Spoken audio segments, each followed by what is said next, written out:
Oke, selamat sore dan selamat datang kembali di mata kuliah keamanan informasi. Ini pertemuan kita yang ke-7, berarti yang terakhir untuk sesi saya. Nanti setelah UTS akan dilanjutkan oleh Pak Fabian. Dan di pertemuan kali ini kita akan membahas tentang yang pertemuan week 14 sebenarnya, karena saya dengan Pak Fabian tukeran sesi, jadi harusnya saya setelah UTS, tapi yang di semester ini saya dijadikan sebelum UTS. Jadi sebenarnya ini week 14, tapi jadinya week 7.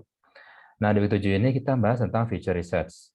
Nah, biasanya sih saya mengundang orang luar untuk bisa ngomong di sini, cuma ya kebetulan kok dua orang yang saya kenal itu nggak bisa hadir, jadinya ya saya bawakan presentasi yang mereka bawakan di semester kemarin.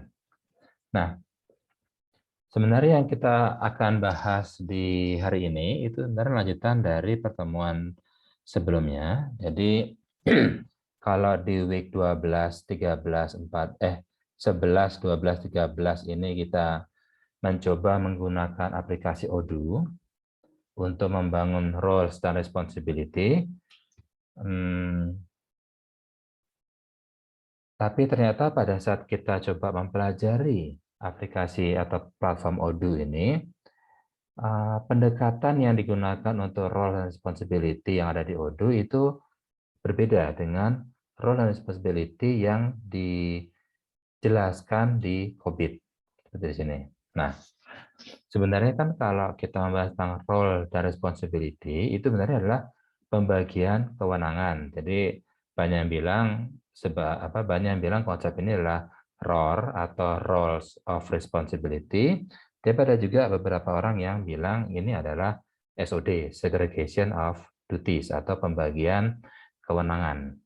Tapi konsepnya sama, yaitu siapa mengerjakan apa. Dan itu harus bertujuan untuk bisa mengamankan aliran informasi. Nah, tentunya pada saat kita membahas tentang ROR di COVID menjelaskan tentang yang namanya adalah RACI atau responsible, accountable, consulted, dan informed.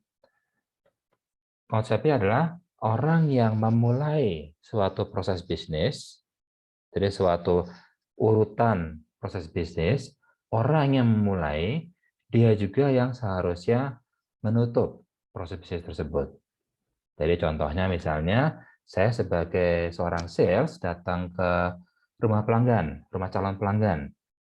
Terjadi negosiasi, ngobrol, dan akhirnya disepakati bahwa pelanggan akan berlangganan produk X, maka tugas dari sales tadi untuk memulai proses bisnis input order untuk fulfillment-nya, yaitu untuk input order, dan dia yang menginputkan bahwa pelanggan A itu ingin berlangganan produk X. Nah, kemudian setelah proses ini dilalui, proses fulfillment produk ini dilalui, sampai akhirnya produk itu siap digunakan oleh pelanggan, maka tugasnya R tadi atau responsible tadi atau sales tadi yang juga menutup urutan dari proses bisnis itu. Jadi dia yang memulai, dia juga yang seharusnya menutup. Dia yang kemudian datang ke pelanggan, Pak, kemarin kan Bapak memesan produk X, ini produknya, silakan kita coba bersama. Setelah dicoba, oke Pak, sudah puas Pak ya? Oke, berarti sekarang order saya close, berarti Bapak sudah menerima layanan ini sesuai dengan spesifikasi. Nah, kemudian selanjutnya Bapak tinggal melakukan pembayaran. Jadi, tugas orang sales tadi, dia adalah yang memulai input ordernya sampai closing ordernya. Makanya disebut sebagai R, responsible. Nah, cuma masalahnya kalau cuma satu orang yang input dan juga dia nutup, nah ini khawatirnya akan terjadi order-order bodong atau fraud. Jadi sebenarnya pelanggan tidak memesan, tapi hanya untuk mempromosikan dirinya bahwa oh saya sudah berhasil menjual 100 layanan, padahal pelanggannya fiktif. Karena dia yang input, dia juga yang closing ordernya. Kan gampang kalau gitu kan. Maka akan bisa terjadi banyak fraud. Nah, makanya dibutuhkan pihak kedua, yaitu si A ini, accountable. Maka dia yang bertugas untuk melakukan pengecekan. Dia tidak perlu mengecek dari awal sampai akhir, tapi cukup untuk membuat ada satu aktor lagi yang bisa memeriksa bahwa inputan order dan closing order ini memang benar-benar order. Maka pada saat si orang sales ini input ordernya, maka si A ini dia akan memeriksa. Dia akan ngecek, misalnya dia bisa telepon ke pelanggannya, Pak, Bapak, kemarin yang ini memesan ini benar Pak? Oh iya benar. Oh boleh Pak, saya coba konfirmasi nama Pak ini, alamat di sini, dan seterusnya. Dan kalau memang sudah oke, maka si A ini akan oke, approve.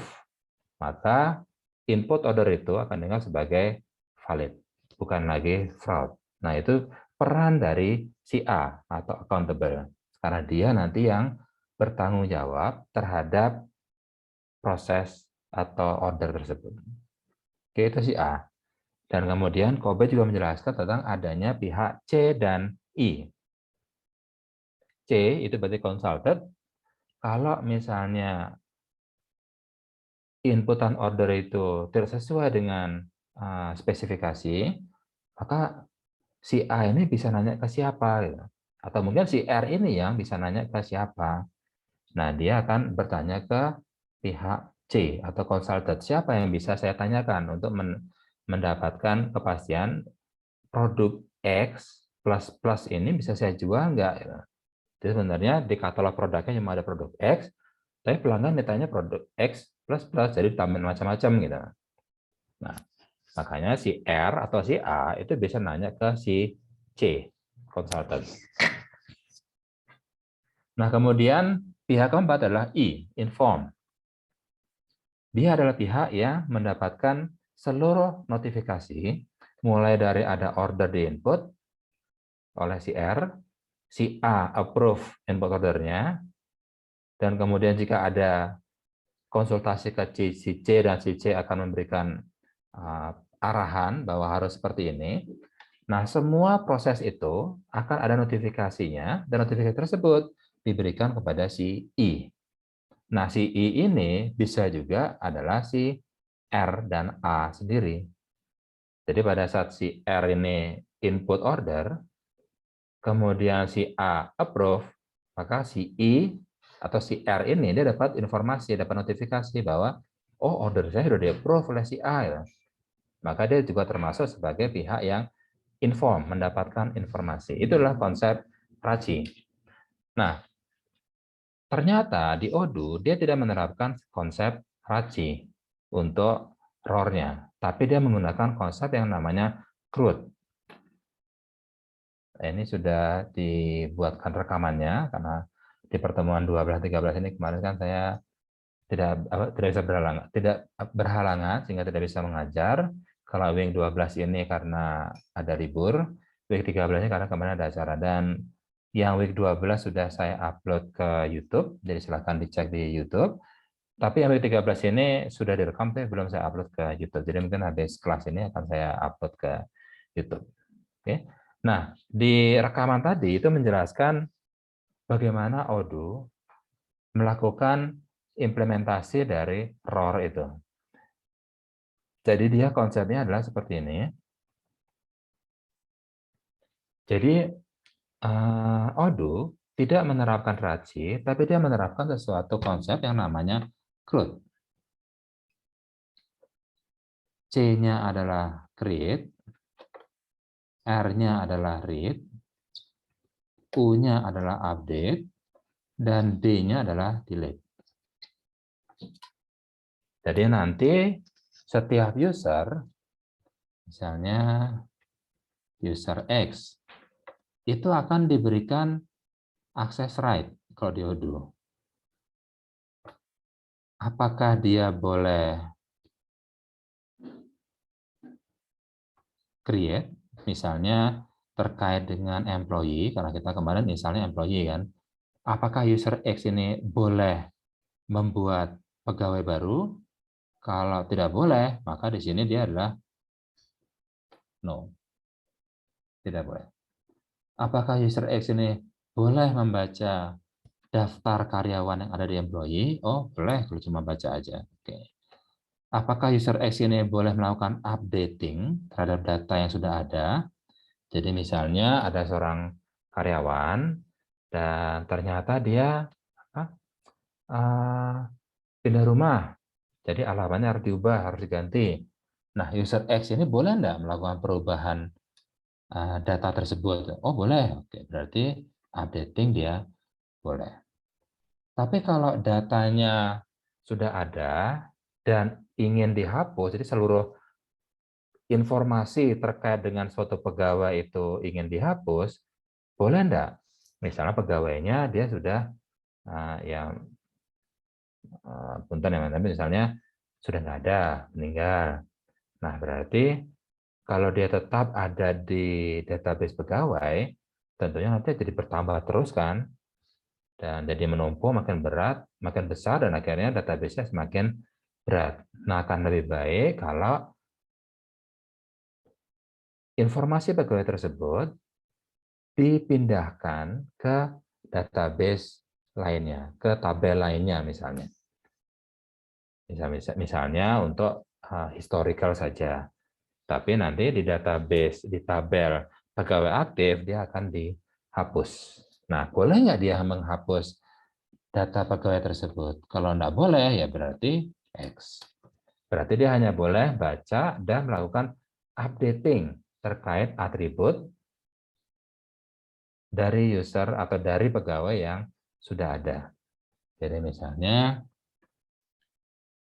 ini ada pegawai, jadi ini adalah ID pegawai 101011 misalnya. Namanya siapa? Namanya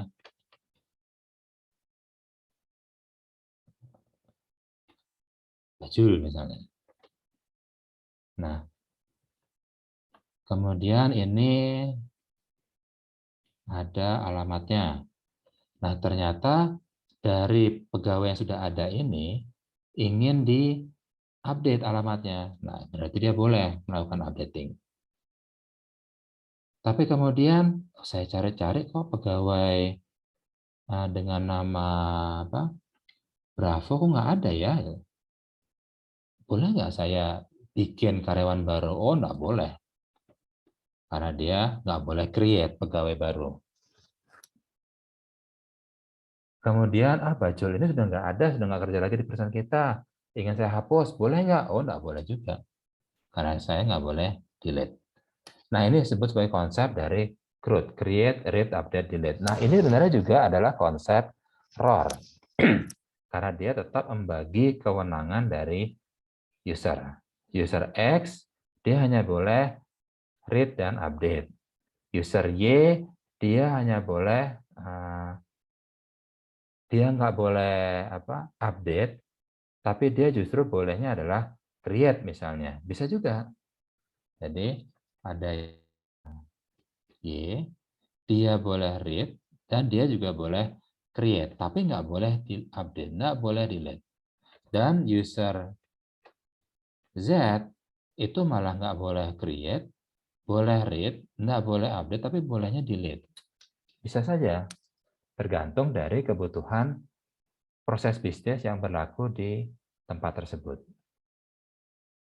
Nah, ternyata konsep ini benar bisa juga kita anggap sebagai ROR. Jadi konsep CRUD di sini dia adalah ada satu database, ada satu tabel, dan kemudian kita berikan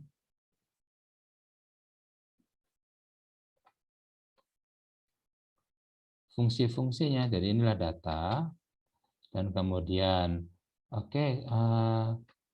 user X dia boleh mengakses fungsi yang ini untuk tadi adalah untuk update, dan Y itu boleh untuk create. Dan Z ini boleh untuk delete. Seperti ini. Nah, cuma konsep ini itu berarti ada satu data itu dikeroyok rame-rame oleh X, Y, dan Z. Tapi kita batasi. Si X hanya boleh mengakses fungsi 1 untuk update. Y hanya boleh mengakses fungsi 2 untuk create. Z hanya boleh mengakses fungsi 3 untuk delete. Tapi datanya tetap 1. Nah, kalau kita ingin menggunakan konsep RACI, berarti konsepnya harus desainnya itu harus berubah.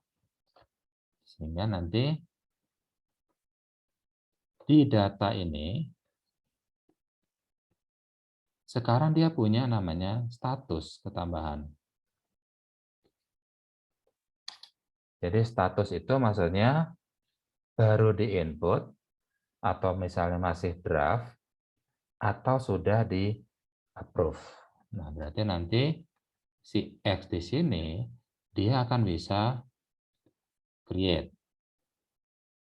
Tapi si Y, dia yang akan melakukan approval.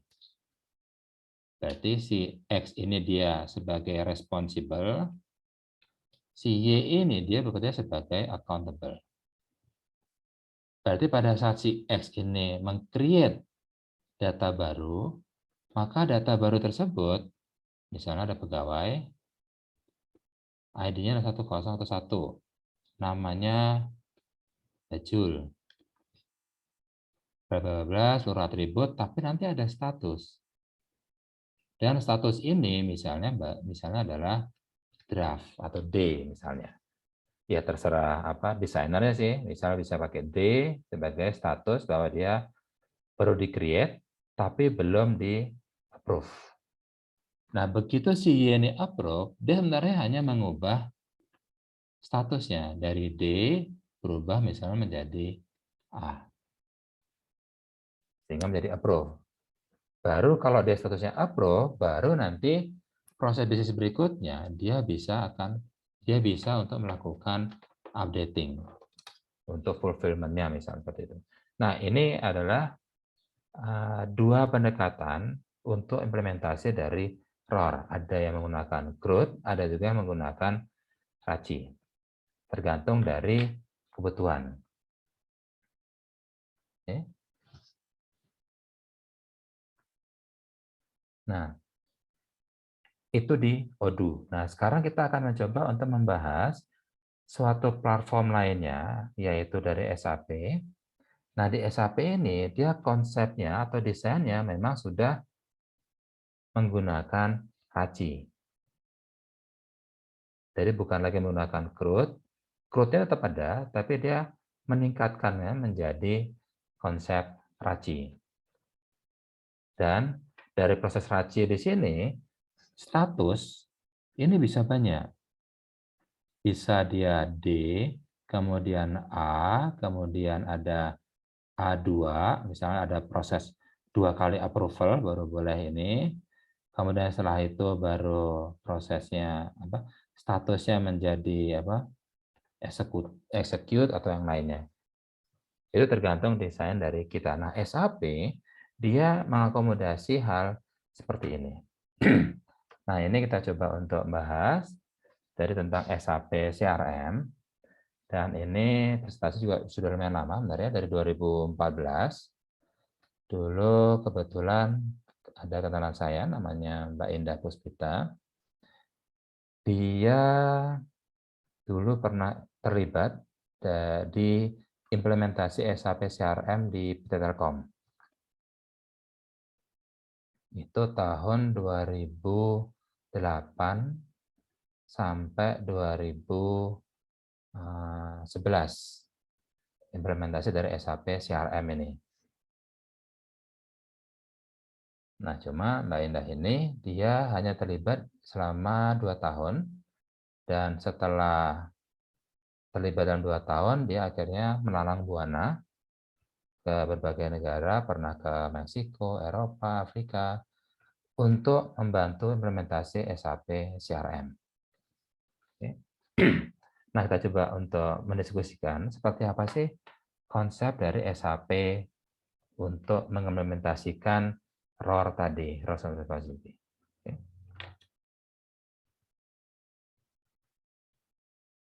Langsung aja. Ini masih tentang SAP, kita skip aja ya. Jadi di SAP CRM, mirip seperti yang kita pernah diskusikan di ITOM maupun TAM, CRM itu dibagi menjadi 3 bagian besar. Yang pertama adalah marketing. Jadi bagaimana caranya orang marketing itu mempersiapkan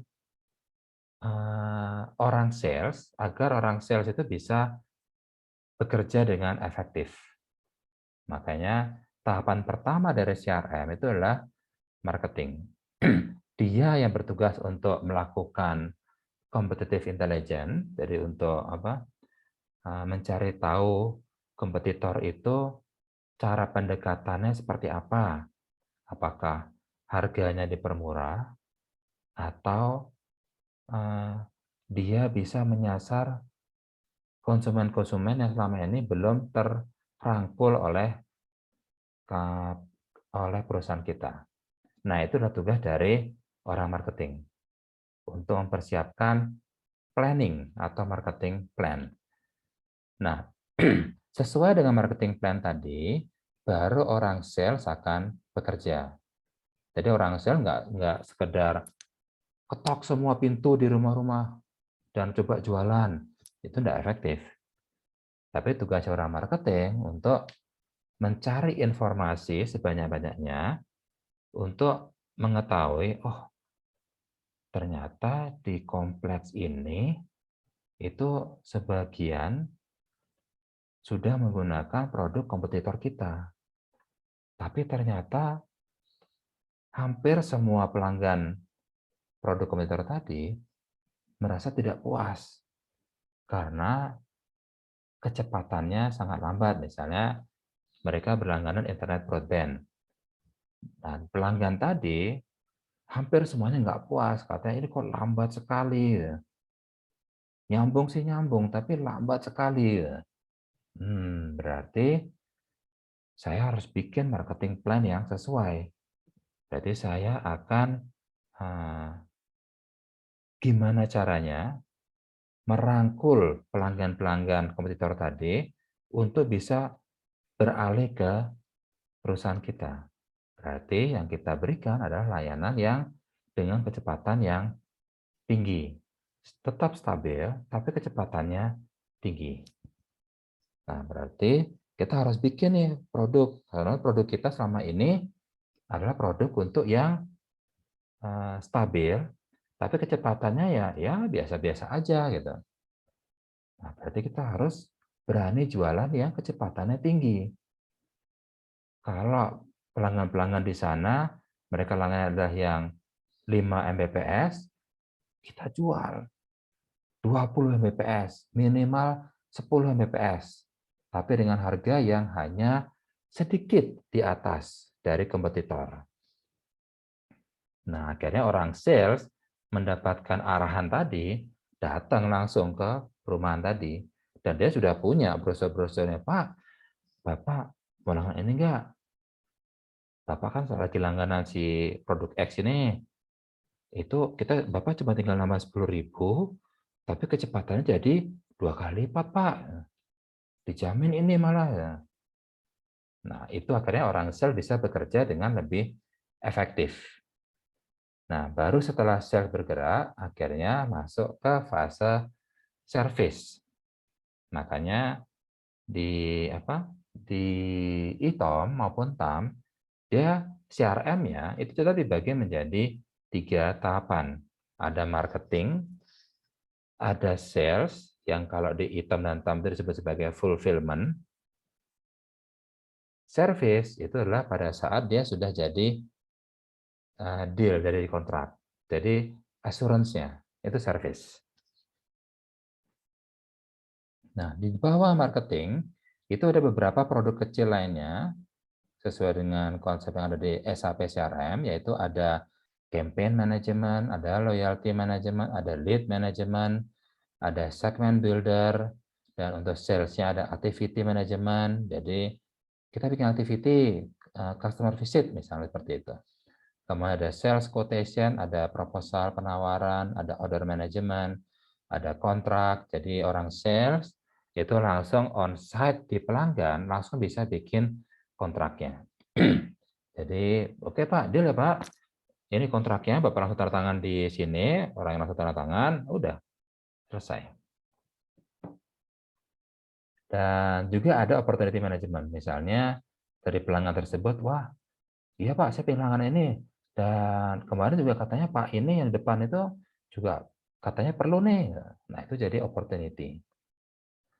Sementara kalau sudah jadi kontrak, maka dia masuk ke fase assurance, yaitu masuk service, dia masuk ke ada service request management, kemudian ada warranty and claim management. Jadi kalau tadi kita menjaminkan speed-nya adalah 20 Mbps, tapi kemudian karena ada gangguan massal misalnya, sehingga 20 Mbps itu nggak tercapai, maka kita harus bisa langsung kasih tahu ke pelanggan, Pak ini kebetulan lagi ada gangguan di jaringan backbone kami, nggak usah khawatir, tagihan Bapak untuk bulan ini akan kami potong, atau mungkin malah kami gratiskan. Nah itu adalah masuk ke fase service juga. Ya. Nah, kemudian untuk history dari SAP CRM, dia kalau awalnya dulu menggunakan SAP GUI, jadi SAP itu kan terkenal dia adalah aplikasi klien server. Jadi dia bukan web based, tapi dia klien server. Jadi klien laptop kalau mau mengakses server SAP, mengambil data-datanya, dia harus install aplikasi kliennya yang disebut sebagai SAP GUI, SAP GUI. Nanti akan connect ke server SAP, ambil datanya, dia bisa melakukan create, update, delete, dan kemudian submit untuk minta approval dan lain dan berikutnya. Nah, baru kemudian sekitar tahun 2007 itu baru mulai ada yang PCUI. PCUI itu masih mirip seperti aplikasi klien, tapi dia sudah mirip seperti web. Baru dia pada saat masuk ke IC web client, Interactive Channel Web Client, nah baru dia sudah masuk ke fase web client. Jadi masih belum pakai web browser, tapi dia mirip seperti SAP GUI, jadi penginstal, tapi dia formatnya masih sudah menggunakan yang web base. Dia sudah menggunakan HTML5. Nah, baru sekitar kalau nggak salah tahun 2010, baru dari SAP itu mengeluarkan yang murni web browser, yaitu menggunakan CRM web client.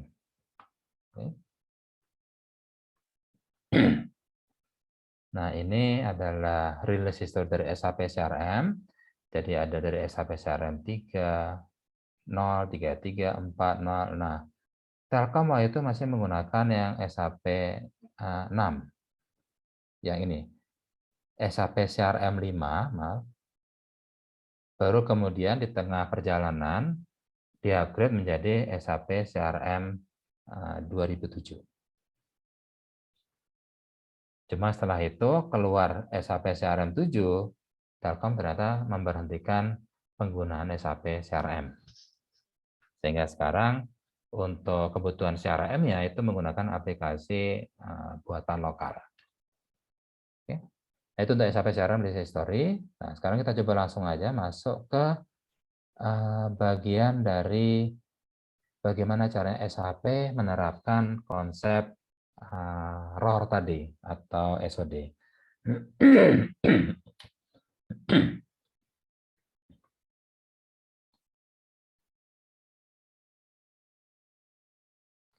implementasi yang ASAP. Nah, ini case implementation.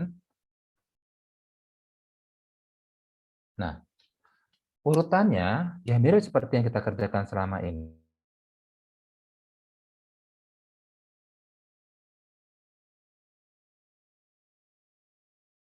Platform yang bekerja di level bisnis proses. Jadi, di SAP, dia sudah ada template-template form. Jadi kita nggak perlu lagi bikin formnya. Jadi kita nggak perlu bikin nanti formnya, nanti di sini ada input nomor ordernya, kemudian di sini ada tanggalnya, di sini nanti tagihannya berapa, kemudian atributnya apa lagi untuk produknya. Nggak bisa seperti itu SAP. SAP, formnya sudah jadi template. Nanti orang konsultanlah yang bisa menentukan, oh, kalau bisnis proses seperti ini dan di sini Bapak minta input order. Oh, nanti kalau input order Bapak bisa pakai template yang nomor sekian. Nah, template nomor sekian itu akan diaktifkan, dibawa ke atas, dan kemudian setelah ini prosesnya seperti apa? Pertama adalah input. Oke, input. Berarti nanti siapa aja yang boleh input? Oh, yang boleh input adalah orang sales. Oke, berarti orang sales diperbolehkan untuk membuka form ini. Berarti dia boleh create order. Setelah dia input semua atribut, dan inputnya ya karena dia menggunakan template, nanti kita harus bilang ke orang sales, nanti kalau misalnya mau input speed dari internet broadband-nya, nanti inputnya di sini ya. Nanti kalau misalnya mau input biayanya, nanti inputnya di field yang ini. Nah, itu semua harus kita kasih tahu, soalnya template-nya itu punya ratusan field yang bisa diinput. Ya, bisa nanti dinonaktifkan, jadi nanti konsultan akan menonaktifkan field-field yang memang tidak terpakai. Jadi tetap aja pada saat orang sales itu buka create order, dia pertama juga shock pasti. Field-nya banyak banget. Meskipun kalau dia telusuri, sebenarnya yang perlu dia input cuma misalnya 3 atau 5 field. Yang lain nggak bisa diinput. Diklik pun juga nggak bisa seperti itu. Nah, kemudian begitu dia nginput semua atribut, komplit, maka dia akan klik submit. Nah, setelah dia klik submit, konsultan akan ngecek. Kalau setelah dia klik submit, harus ngapain dia? Form input order itu harus diapain? Oh, dia harus dibuka oleh supervisor. Oke, berarti supervisor kita assign, dia boleh buka ini, tapi dia nggak boleh create, dia hanya boleh buka yang sudah ada. Dan dia hanya boleh buka yang status dari form tadi, dia adalah input. Jadi kalau sudah di-input, supervisor boleh buka. Dia akan ngecek supervisor, oke, data-datanya sudah lengkap, mungkin dia perlu ngecek ke calon pelanggan tadi, ini benar nggak ada orderan seperti ini? Oh benar Pak, oke. Berarti dia akan mengubah statusnya dari input tadi menjadi approve.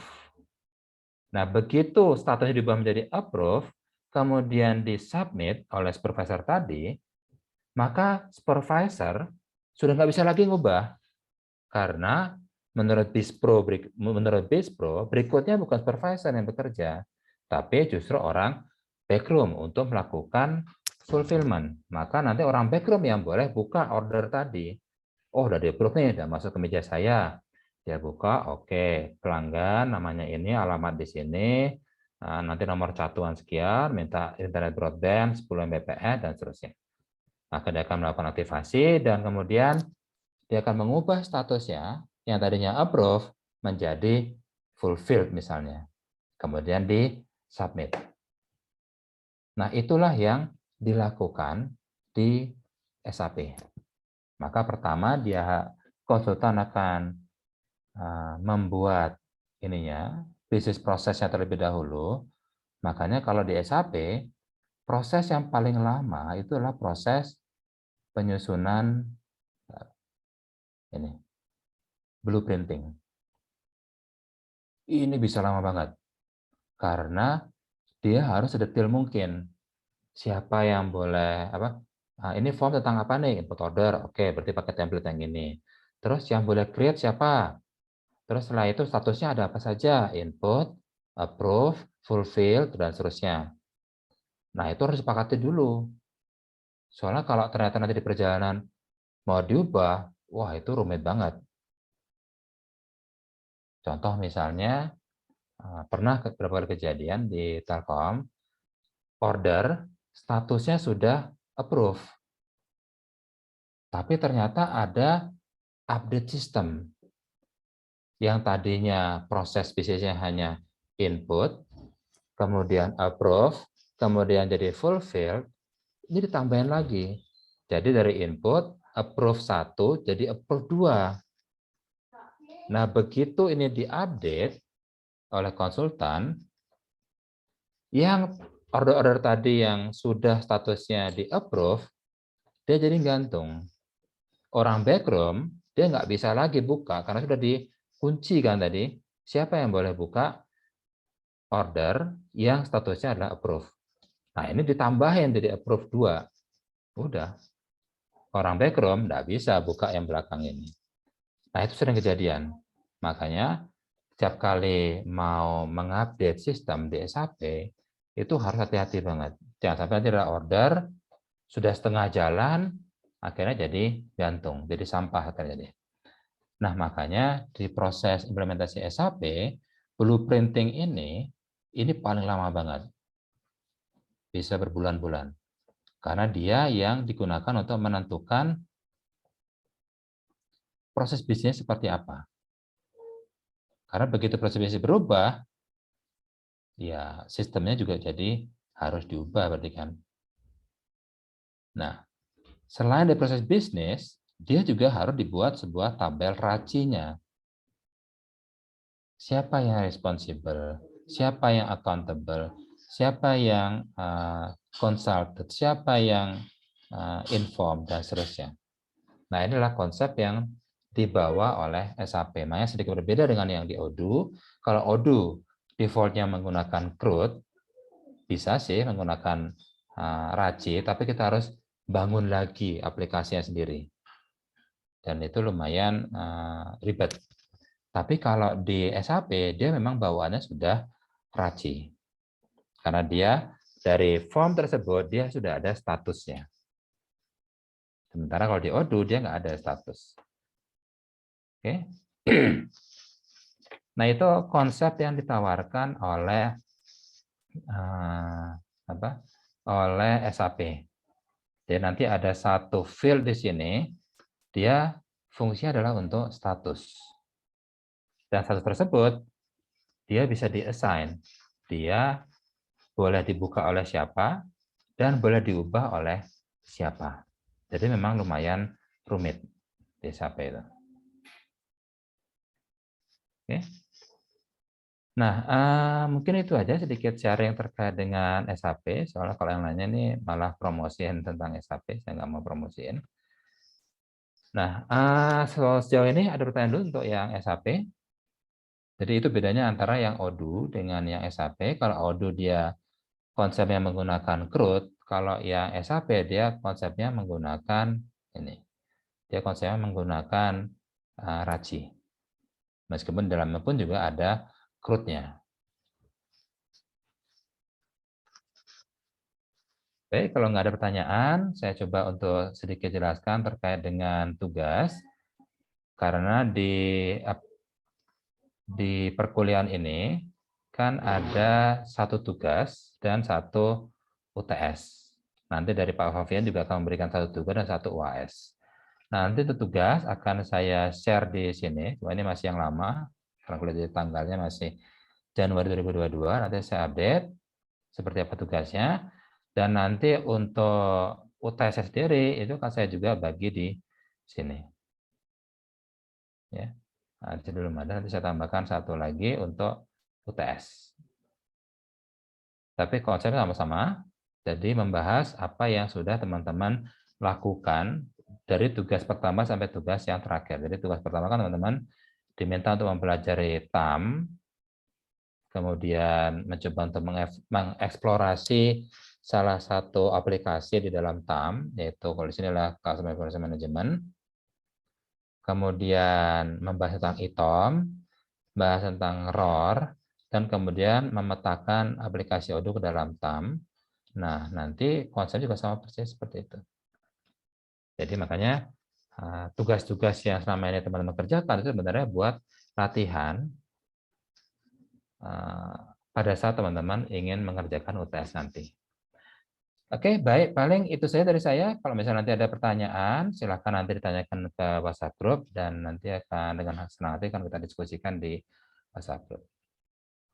Oke, terima kasih atas kehadirannya. Selamat sore semuanya. Sore.